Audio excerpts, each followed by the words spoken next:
여러분 안녕하십니까? 다양한 뉴스가 가득한 방송 아주TV 뉴스룸 주나연입니다. 3월 22일 금요일 뉴스 시작하겠습니다.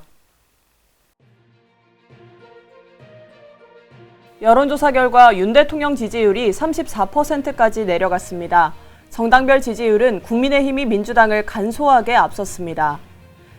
국민의힘이 서해 수호의 날을 맞아 천안함 희생자들을 기리며 민주당이 천안함 피격에 대해 망언을 한 총선 후보들에게 면죄부를 줬다고 지적했습니다.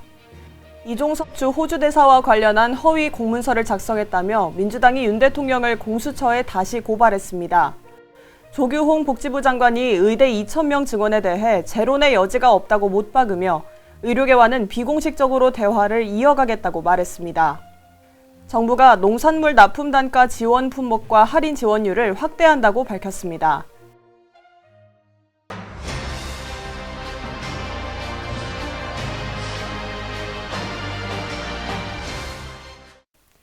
여론조사 결과 윤 대통령 지지율이 34%까지 내려간 것으로 나타났습니다. 정당별 지지율은 국민의힘이 민주당을 간소하게 앞섰습니다.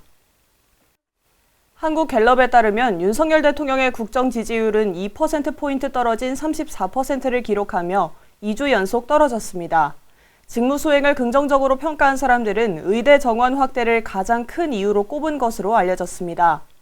반면 부정적으로 평가한 국민의 상당수는 평가 이유로 경제와 민생, 물가 등과 소통 미흡 등을 골랐습니다.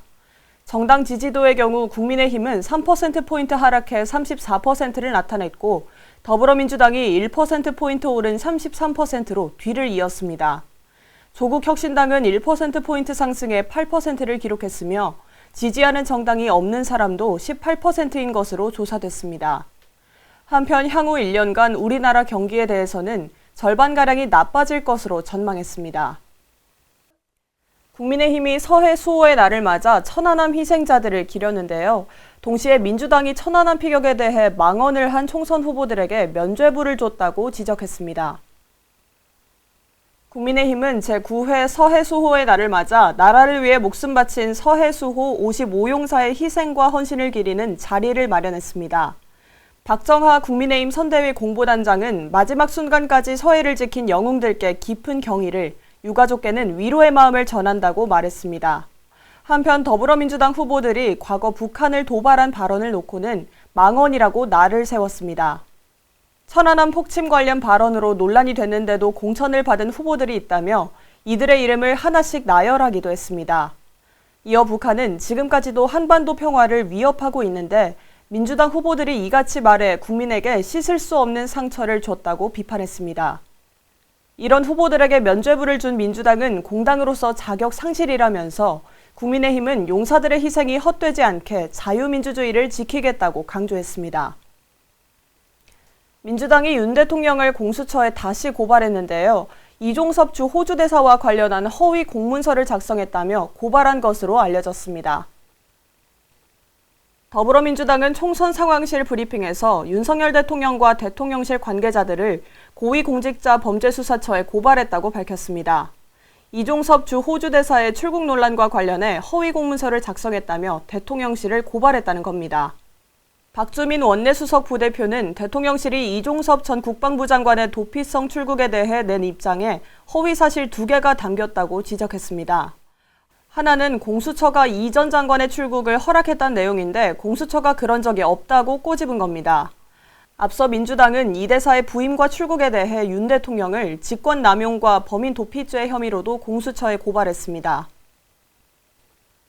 조규홍 복지부 장관이 의대 2,000명 증원에 대해 재론의 여지가 없다고 말했는데요.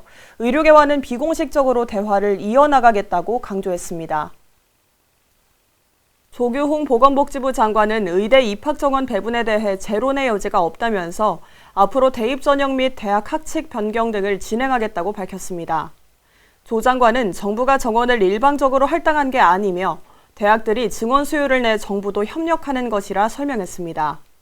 증원에 따른 대학들의 비용 부담에 대해서는 지역과 과목별 의료 불균형을 줄이기 위해 꼭 필요한 자금이라고 주장했습니다. 그러면서 정원 배분 후 의료진은 더 강경해진 사람도 대화를 시도하려는 사람도 있다고 말했습니다.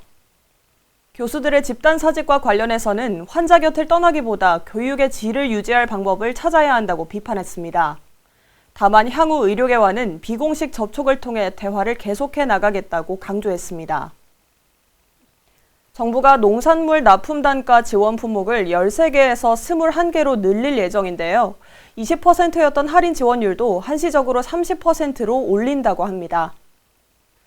정부는 물가관계 차관회의를 열고 농축수산물 물가를 안정시키기 위한 대책을 논의했습니다. 회의 결과 배, 포도, 깻잎, 상추 등 8개 품목이 추가되면서 납품 단가 지원 품목이 21개로 늘었습니다. 품목별 킬로그램당 지원 단가도 최대 2배까지 확대됩니다. 할인 지원율은 20에서 30%까지 한시적으로 올리기로 했는데 업계 자체 할인까지 더해지면 가격이 절반 정도로 내려갈 가능성도 있습니다. 직수입 과일도 11개까지 품목을 늘리고 오렌지와 바나나 같은 기존 과일들은 더 싸게 시장에 공급할 예정입니다. 할당 관세가 적용되는 수입 품목도 5개 늘려 다음 달 중으로 추가 물량을 수입할 계획입니다. 현직 은행원이 계획해 무자본 갭 투자 방식으로 전세 사기를 친 일당이 적발됐는데요. 피해자 약 70명에게 160억 원가량을 빼돌린 것으로 드러났습니다. 시중 대형은행의 은행원이 계획해 수도권 일대에서 160억 원대 빌라 전세 사기를 친 일당이 경찰에 붙잡혔습니다. 경기 북부경찰청은 은행원 A씨와 부동산 컨설턴트 B씨, 명의를 빌려준 C씨 등 3명을 구속 송치했습니다. 피해자는 대부분 사회초년생이나 신혼부부였는데 이들의 절반가량은 보증보험에 들지 않아 보증금을 못 돌려받을 상황인 것으로 알려졌습니다. 지난해 건축 착공 면적이 지난 2009년 이후로 가장 적은 것으로 나타났는데요. 이에 따라 올해 건설 분야 투자도 줄어들 거란 전망입니다. 2년 연속 건축 착공 면적이 심하게 감소하면서 지난해에는 글로벌 금융위기였던 지난 2009년 이후로 최저치를 기록했습니다. 한국건설산업연구원에 따르면 지난해 건축 착공 면적은 7,568만 제곱미터로 이전 해보다 면적이 30% 넘게 줄었습니다. 업계는 이를 공사비가 급등한 데다 금리가 오르고 집값도 떨어지는 등 복합적인 요인으로 주택 착공이 줄어든 결과라고 분석했습니다. 상조나 적립식 여행 같은 선불식 할부거래 상품은 약정 기간이 길어서 납부일을 잊을 때가 있죠. 앞으로는 이 상품의 판매업자가 해마다 납부 금액과 횟수를 소비자에게 통지해준다고 합니다. 공정거래위원회는 선불식 할부거래 상품 판매업자가 해마다 한 번 이상은 납부 정보를 통지하도록 관련법을 개정했다고 밝혔습니다. 선불식 할부거래 상품은 평균 약정 기간이 10여 년이라 그동안 소비자가 계약 체결 사실과 주요 사항을 기억하기 어려웠습니다. 하지만 앞으로는 사업자가 다양한 방식으로 가입 정보를 통지하고 그 내역을 5년간 보관하도록 의무화했습니다.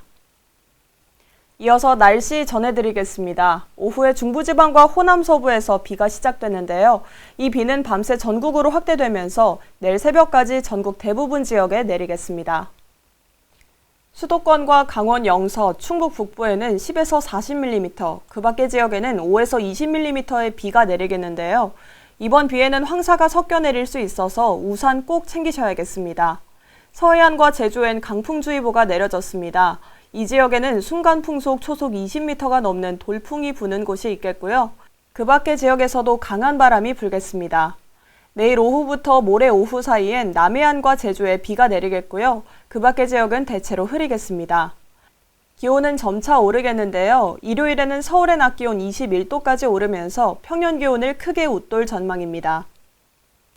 오늘 준비된 뉴스는 여기까지입니다. 금요일 아주TV 뉴스는 마칩니다. 저희는 월요일 저녁 6시에 다시 찾아뵙겠습니다. 시청해주신 여러분 고맙습니다.